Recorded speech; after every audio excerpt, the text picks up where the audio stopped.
It's Gregory here. Big news, District 2 sports fans. Our brand new merch store is officially live. This show started from nothing but a passion for local sports, and thanks to your support, we've grown it into something special. And now we're excited to take the next step with our first ever District 2 merch line. You can now rep District 2 wherever you go with exclusive gear, from tees and pullovers to hoodies and koozies, all designed with that bold navy and gold you know you love. Here's the best part. We're running a limited time pre-order right now. Place your order before October 10th and everything will ship out starting on October 18th. And we set a big goal, 25 orders in our first week. So help us hit that milestone and show just how strong the District 2 community really is.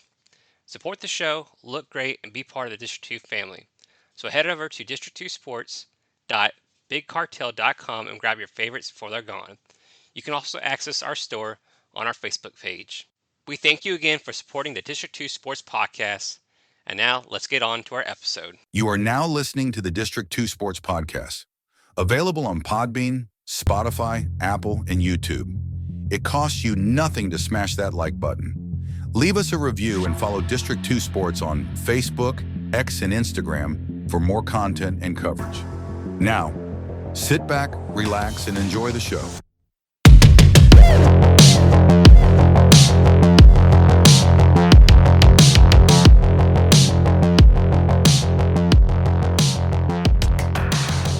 All right, so District 2 Sports Podcast, and tonight we're excited to welcome Mr. Anthony Crawford, the junior running back at Washington Lee University.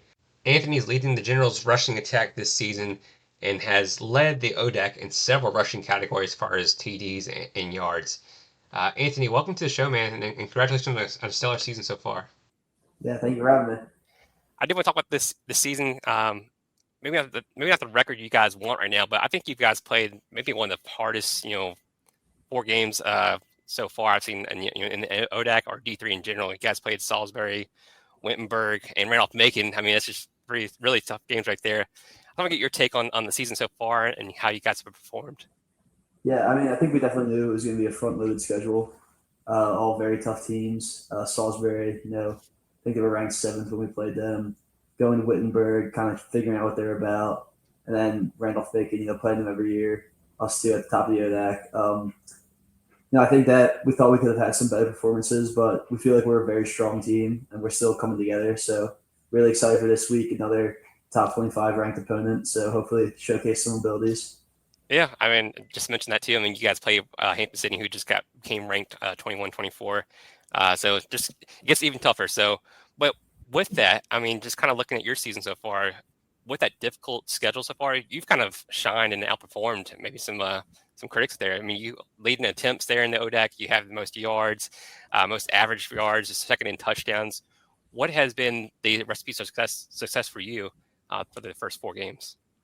Yeah, I mean, I think that what is nice when you're on triple option is that's kind of showing the whole offense. It starts with the offensive line, but we also have the slot backs, wide receivers out there blocking. So I might be the one getting the ball, but there's probably 5, 6, 10 other guys making a key block on that play. So I think that really shows the offense in general functioning well. I was going to ask you, I mean, you guys are a run-heavy team, and so is the defense of that too. So every game you play against a team, they know that you guys are running the ball, but you've been able to still put some yards out there. I mean, I think you had, 82 yards against Randolph-Macon, which was one of the top 3 defenses there in the ODAC. So for you personally, I mean, how are you liking the level of competition? Yeah, I mean, I think that definitely every week, it's that mindset where our offensive coordinator was an offensive lineman here, Coach Raposa, All-American. So, his kind of mindset is they know what we're going to run. Let's see if they can stop it. And to date, obviously haven't turned out wins, but turned out very good offensive performances. So kind of that, again, mindset like, hey, we might be running up the middle. You might know that. See if you can stop it. For you personally, I mean, how much do you pay attention to? I mean, as a player, I always look at how my stats, how am I doing? But for you personally, to be leading the ODAC in several categories, do you pay attention that much, or you kind of block that off? Yeah, I mean, I think that the first stat I'd probably look at is record. So when the record is not working out too well, it's kind of tough to look at individual stats. The main thing I'd look at is hoping to break a couple more runs. Kind of getting made fun of for being slow my whole career here, so hoping to break a couple more. Slower compared to other backs? Yeah, I mean, well, freshman, sophomore year, Jacob Romero was out there, Hmm. real explosive back. I was kind of that third, fourth down guy running up the middle. So, I like to say I wasn't in a fair situation because the box would be stacked every time I would go in, but, they still let me have it. I do want to talk to you. So, I mean, I said before, you made an immediate impact when you got there as a freshman. I mean, you played 11 games, had 110 carries, I think 400 yards, and the crazy stat to me is that you had 10 touchdowns. I know that's part of the offense, but like as a freshman coming there and getting 10 TDs, do you expect that, coming into your freshman year? Yeah, I think one of the reasons I kind of saw out WNL for a football perspective was that I knew there was a chance to make an impact right away. I knew they were graduating some guys. I think for me personally, it was coming in. I'm probably a linebacker at 90% of the schools in the country. So if I'm playing running back somewhere, I know I'm going to be that goal line third down back to start out as. So I wouldn't say I was too surprised. I was probably more surprised with the yard per carry that freshman year. Really wanted to get those numbers up, but again, appreciative of them kind of welcoming me in as a freshman. Letting me get some valuable playing time. And things didn't drop off your sophomore season either. You played again, played 11 games again, 106 carries. Your yards increased, 9 touchdowns, so just 1 touchdown short of your freshman season. So, talk about your sophomore season and kind of leading into your junior season. What kind of goals did you want to set for your junior season? Yeah, I think as a junior, definitely trying to step up to that role. Again, Jacob Romero graduating, so now it's me who has to kind of teach the younger guys. Ryan Clemens is coming along really well as a freshman, so kind of switching to that role where someone is mentoring me to maybe mentoring someone else, and then also just getting that complete understanding of the offense. So I'm not just knowing my role. Freshman year is kind of like, oh, I hope I know what play I'm running. Sophomore year, it's like, okay, I know myself and maybe the other running backs. And now it's like, oh, I want to know what every person is doing. So I know if the tight end's coming across and making a block, or if the receiver's going to kick that guy out. That option offense can be very difficult to learn. So, I mean, who was Jacob your mentor when you were there as a freshman, or who taught you the offense, kind of helped you out, after Yeah, practice? I think it was Jacob Romero as a big port. He had actually played slot back and then switched to the O-back position that I play. And so we kind of learned together, but definitely, every practice watching him, looking at what he's doing, and me and him talking on the sidelines constantly about track could have been a little tighter, this read you could have made. So that was hugely helpful. I think kind of look at the stats. I think you guys want to have the ball for a majority of the game, kind of that ground and pound, first down 3 yards, second down 3 yards, kind of just wear them out. And so I think you guys average like 30, 33 minutes per possession per game. Um, how much of a toll is that on you though? Do you kind of get out there and you may not break away a big run, but you're kind of in there for those 3 yards and getting hit. So how much is that on you? Yeah, I mean, I think that the one thing is I'm used to it. So Mm. I ran the wing tee in high school, so I'm used to Oh, okay. that 3 or 4 yards of carry.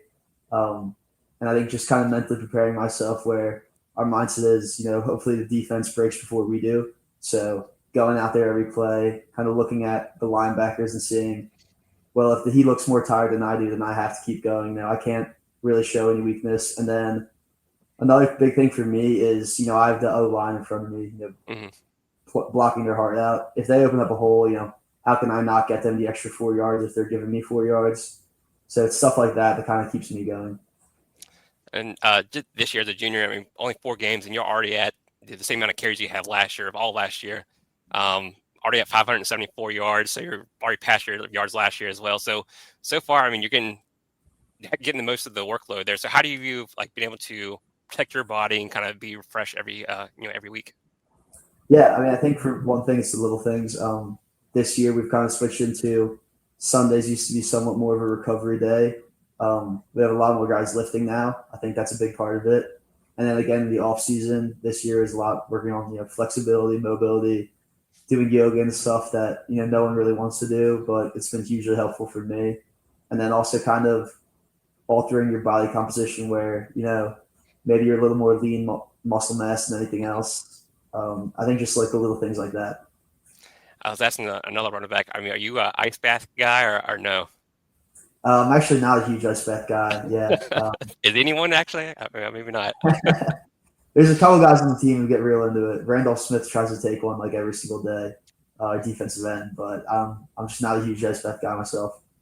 The staff there, like the athletic staff, I mean, after the games and stuff like that, I mean, are they pushing you guys to, hey, maybe get in the ice bath or come do like a warm bath or something like that, kind of take care of your body? How much do they play a factor into your every weekend? Yeah, so I mean, they're right there every Sunday. You can sign up for treatment, anything that got banged up in the game. And then, for me, I felt, pretty good, knock on wood so far this season. Haven't really had any dings or anything. So just kind of trying to keep that same routine every single week. Who are some other guys, maybe in the like, I don't know all the positions there for the option. I mean, there's probably different running back positions, but who are some other guys that have to step up for you guys, in in case you have a game where you can't, put the yardage out there? Yeah, I think that, at our slot back position, we have probably 5 or 6 different guys rotating around. We have our captain, Josh Garcia, who's been playing since his sophomore year, basically starting. Fidel Small's been putting in a lot more work this year. Joseph Pizzo, Michael Schoenberg, a lot of guys working. And then in terms of splitting carries with me, Ryan Clemens is really stepping up as a freshman, which is great to see. As long as you can have those young guys really accepting their role, like knowing they can play, I think that's huge. I do want to take it back to before you got to WNL. I mean, you're from, I think, Swarthmore, Pennsylvania. Played some football there, wrestling as well. How did your kind of that? We talk about a lot of multi-sport athletes and how like playing different sports can help you in your main sport or whatever. How did wrestling help you in football? Yeah, I think wrestling was hugely helpful. I started wrestling in kindergarten, so Oh like gosh. 13 years, which was a lot. Didn't start playing tackle football till 6th grade, so it was always kind of wrestling first. I think the biggest thing wrestling teaches you is it's definitely a lot of mental adversity right away. I mean, in all honesty, most parts of it suck. High school practices, you start off every practice, you're running for 20 minutes, and then you're doing stairs, you're wrestling live. A lot of parts of it suck. And so I think you get that mental toughness, but also, I used to be a linebacker, so learning how to tackle, learning leverage, how to move your body, protect yourself throughout a long season, I think it's hugely helpful for that. Just like off topic a little bit, but like, talk about the scene for wrestling in Pennsylvania. I mean, it's a huge sport up there. I mean, you see, fans, crowding stadiums and stuff like that. You see these high schoolers and colleges wrestle. Talk about that a little bit. Yeah, it's definitely intense up there, especially out in the middle of Pennsylvania where there's not that much else going on. It's big on wrestling. My brother actually wrestled Division I in college, so he took 6th in the state his senior year of high school, and then Wow. made national championships his senior year of college. So kind of been ingrained in the family for a while. And my dad never wrestled, but he kind of got really into it now. So even now, we're still following and watching the Olympics and stuff. So it's definitely a big thing. Talk a little bit more about your family background. I was looking at this. I think all your siblings played sports. Your dad played sports too. How competitive was that household growing up? Yeah, I think it was just something that was always around. My dad played football and baseball in college at Swarthmore, actually. My mom loves to say that she was an athlete, so we give her that. Brother wrestled, both sisters ran cross country. So it was something where it's just kind of always the expectation. It wasn't a weird thing when someone said like I can't go do this thing. I have to work out for my sport. I have to work out this. And then in terms of having my brother and my dad, we're all always lifting together for as long as my dad could keep up with it. And then it's me and my brother pushing each other. Hey, I'm stronger than you on this. I'm bigger than you on this. So it's kind of always been that competitive nature. I think your mom may have been an athlete. I mean, she had to run around the kitchen feeding all you guys, eating growing up. So that's probably a difficult job there. Um, talk about so you played football in college, obviously, but talk about high school. When did you start getting kind of recruited? Was it like junior year, senior year? Or what kind of led you in your recruitment there to WNL? Yeah, so for WNL, it was actually a pretty quick process. My sister went and visited for cross country, and Okay. my dad loved the campus. She kind of already had her mindset on going to American, and so I don't think she gave it a fair shake. And then junior year, I had a good season. Senior year coming in was having a much better season. Sort of reached out to Coach Raposa on, I believe, a Sunday. I think I got my offer that following Monday, visited that Saturday, and said I was going to come here on Sunday. So it was about a week long total process. Yeah, I think I was either the first or one of Coach Raposa's first recruits. And one of the reasons it was a good connection is that he went to Swarthmore before he transferred to WNL as a player. And so he knew all of that. And then obviously he's a super nice, great guy. And I loved everything about the school. Are you? I mean, do you mind? I guess you don't mind getting away from family there in Pennsylvania. How long of a trip is it from your family to get to WNL? It's about 5 hours, yeah. Okay. But I mean, my parents have been great about it. They've made every single game except for two. They took the trip to Texas last year. They Wow. went to Ohio this year, so they're fully balled in. I mean, Pennsylvania has a lot of D3, D2 schools up there. Was there any pressure to kind of stay around and maybe play for one of those schools up there? I think somewhat to stick somewhat close by. I'm definitely the farthest away out of my siblings, with all of them in Pennsylvania. Hmm. Um, I don't think it was too much pressure though. I think it was kind of like this seems like such a great opportunity. And then again, a lot of other places I was talking to them about linebacker. So Washington and Lee, going from wing T to triple option where you kind of know you're going to get the ball a lot. It was kind of a perfect fit. Are you the oldest or youngest? I'm the youngest of four. Youngest of four. Okay, so did your siblings kind of provide you any like? I mean, I know they're siblings, so maybe not, but did they provide you any advice, kind of going through the whole process of being recruited and kind of picking, where to pick a school at and everything, or was it on your own? Yeah, they provide some good advice. I think they were mainly at the point like make sure that you like everyone you meet on the team. So I came on my visit. I stayed with Will Mahmood, who's another Pennsylvania guy, our captain right now, and I mean, it just felt like a great fit. That's awesome. Yeah, good. WNL, I mean, they're known for their football. You had, Scott Abel came there, years ago, kind of lifted that program up. Definitely a football thing, but talk about the academics as well. I mean, that's a really good academic school as well. So is that something that kind of brought you there? You thought about? Yeah, I mean that was definitely a major factor outside of football. I knew that for me it was like I have this thing in football where maybe it can help me get into some schools that I wouldn't fully get into academically on my own. And so WNL has this great reputation. We have one of the best alumni networks in the country. So I think that was a huge driver for me. And we talked about your stats. I mean, you played all 11 games, both freshman and sophomore year, getting a heavy load this year for your junior year. How do you balance football and academics there? Yeah, I think that you kind of start to figure it out as a freshman. It's definitely a lot tougher than high school is academically. A lot more time. But I think what's big for us is we have Mondays off of practice, so Thanks. completely off of team activities on Monday. So Wow. you're given that time to kind of catch up on your schoolwork, figure that all out. And the coaches are pretty adamant about like getting on the guys like you got to get this done, you got to get this done. So they definitely give you the time to get your academics done. How supportive are the professors and just the academic staff in general there for athletes? Yeah, I mean everyone I've interacted with so far is super supportive. We've traveled on some Fridays, so letting them know like, hey, I'm missing this or Hmm. this. Uh, most of them say like, hey, good luck. Like I hope you guys do well. We have a handful of professors that will come to games and bring their kids. So they've been super supportive for us so far. Outside of football and sports, what's been your favorite part of being on campus there? Yeah, I think definitely just kind of the campus environment in general. It's definitely a pretty fun place to be at. There's a lot of nice people to interact with, and I think that the school does a pretty good job of taking a small town like Lexington and making it a really fun place to be. Yeah, Devin, another guy on the podcast, he went to the runoff making game there last year and kind of did some sights Mm-hmm. and sounds videos for that. And I saw you guys when you entered the field. You had a bunch of students that were on the hill behind y'all, just kind of just going crazy. So Yeah. it seems like it'd be a fun campus to be on with all those guys. Um, Mm-hmm. but kind of talking about Lexington in general. I mean, you share this town or the city with VMI. What's it like, kind of being so close to another D1 school and having to deal with all those athletes over there as well? Yeah, I mean, I think the first thing you notice when you're a freshman is you see them walking through town in uniform, so you kind of take them back at first. Um, but it's great to see. They'll have game days the same time as us, so the town will be what seems like super packed for Lexington. You can go to restaurants and towns. They have WNL helmets on one side, VMI helmets on the other, so it's pretty cool. Yeah, that's one of the kind of things I was looking at too. Is like I would see like VMI schedule and they play like a 1 o'clock game. You guys have a 1 o'clock game. I was like, I wish they would be more of a staggering there, so you guys can have just more fans Yeah, come out. I think people enjoy watching some D3 football, and especially you guys playing right off Macon or whoever it is might be at home. I think you guys have some good contests there.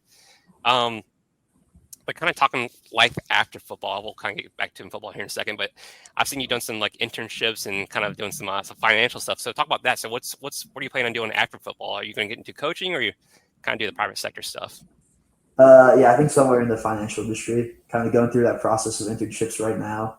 Um, I think I'd love to coach down the line. Definitely when my kids start playing, coaching them at least in baseball and other things. But haven't fully thought that out. But definitely something in the financial sector. Where did you do your internship? Were you in New York or Philadelphia or something like that? Yeah, I was in Radnor, Pennsylvania, so it's about 20 minutes outside the city this summer. Nice. How does how does football or kind of playing sports in general kind of prepare you for that private sector life where you kind of working on a different job? Is like being far as being competitive, kind of moving your way up the chain and stuff like that. Yeah, I think it's definitely a lot of things. The first, you get that time management, like we talked about. The two is you on the football team, you interact with a lot of different people from different backgrounds. Especially at WNL, most of the kids are kind of from the same cloth. The football team is a much bigger representation, so you learn how to interact with everyone, lead through that, and then I think otherwise it's a great way to interact with people. Everyone, I still get texts from people over this summer like, "Hey, we checked on your stats at the morning meeting, or we read off your stats at the morning That's meeting." awesome. Yeah, they love it That's, talking about it too. I mean, for you personally, when you see, we talked a little bit about seeing your own stats there, but kind of hearing that from jobs or just people in general that kind of keep up with you. How does that make you feel personally? Yeah, I mean, it's great to hear anyone keeping up. I love to hear about people stepping back, watching my games from home. Friends texting me. I'm keeping up with my friends that play football still, so Nice. I think it's great when you can get anyone to keep track of. Some people talk about D3 football, like some people say that no one cares about it, but I Mhm. think that more people watch than people know. Yeah, I think one of the things, I mean, I've heard a lot about the flow sports where like, putting everything behind a paywall, but as a media member, I've watched more D3 football I have this year than I have ever before. Like I watched you Mhm. guys play at Salisbury, and it was a close game there for a while. I think you guys were going back and forth there for a little bit, and they kind of just pulled it out. But I do enjoy seeing a lot of D3 football. There's a lot of good talent out there. That's why we want to have you on here as well, because I mean, you guys you're lighting it up there in the ODAC. But um, is there a certain player, whether NFL, college, or in the past, that you kind of replicate? Yeah, and I think I've been told a lot by Coach Raposa and Mike Allstott. Um, Nice. I love that. I don't like to stick too far into the fullback role because I still want him to let me run the outside. So, I mean, my favorite player ever is Walter Payton. Oh, nice. Okay. So, I mean, I wore 34 in high school because of that. So, I used to try and replicate him the best I could. Don't know if it's fully in my game plan, but What's the number three? Is that something that you that in high school, or just what stands out about number three? Oh, why'd you pick that one? yeah, I think a big thing for me kind of wanted to move into the single digits. Gotcha. One, I just think it looks cool, and two, the color That's awesome. jerseys. So Um, talk about the season so far again. You guys are 1-3. Like I said, you have Hampden-Sydney coming this week. How do you guys turn around this season and maybe get to another bowl game or even win the conference? yeah, I think what's good about our team is we're pretty high energy all the time.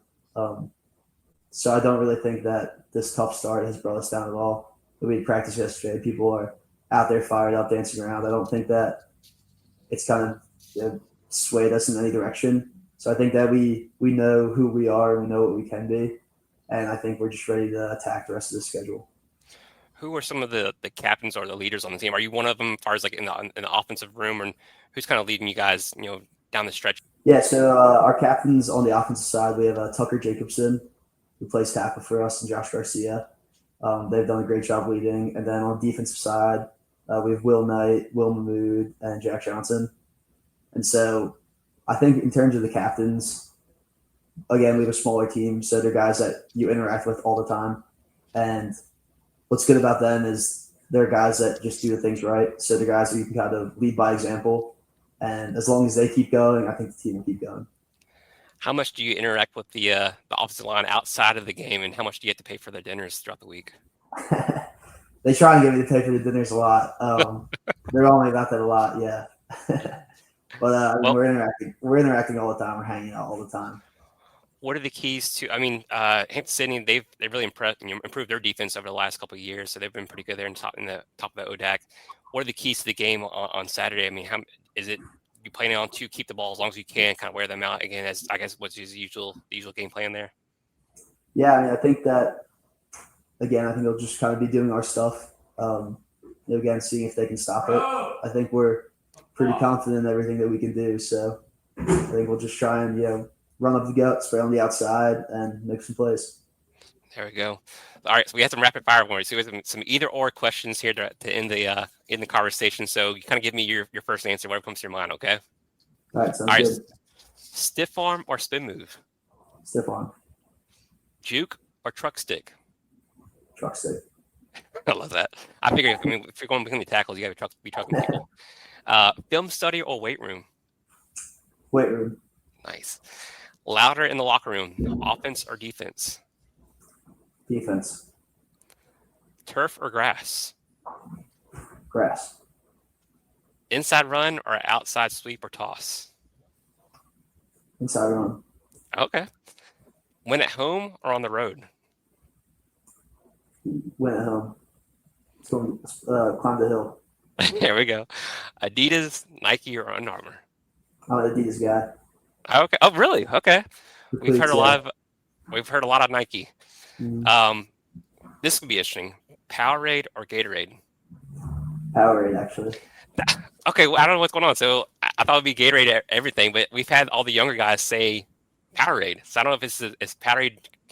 Are they doing some influencing on social media to you guys or I what? think we have Powerade in our dining hall, so it just kind of gets to you. There we go. I like that. Yeah. That leads into my next question. Pre-game meal. It's kind of switched up. So in high school, it used to be chicken parm sandwich senior year before every single game. My mom would get it for me.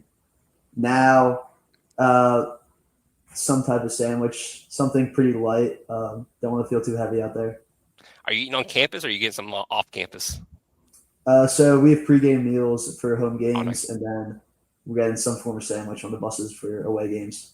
Gotcha. And then last one, pre-game music. It actually mixes up a lot. Okay. I'd say a couple of the last songs I played before going out, definitely "Sympathy for the Devil" and some "Crazy Train." Okay. Yeah. I like that.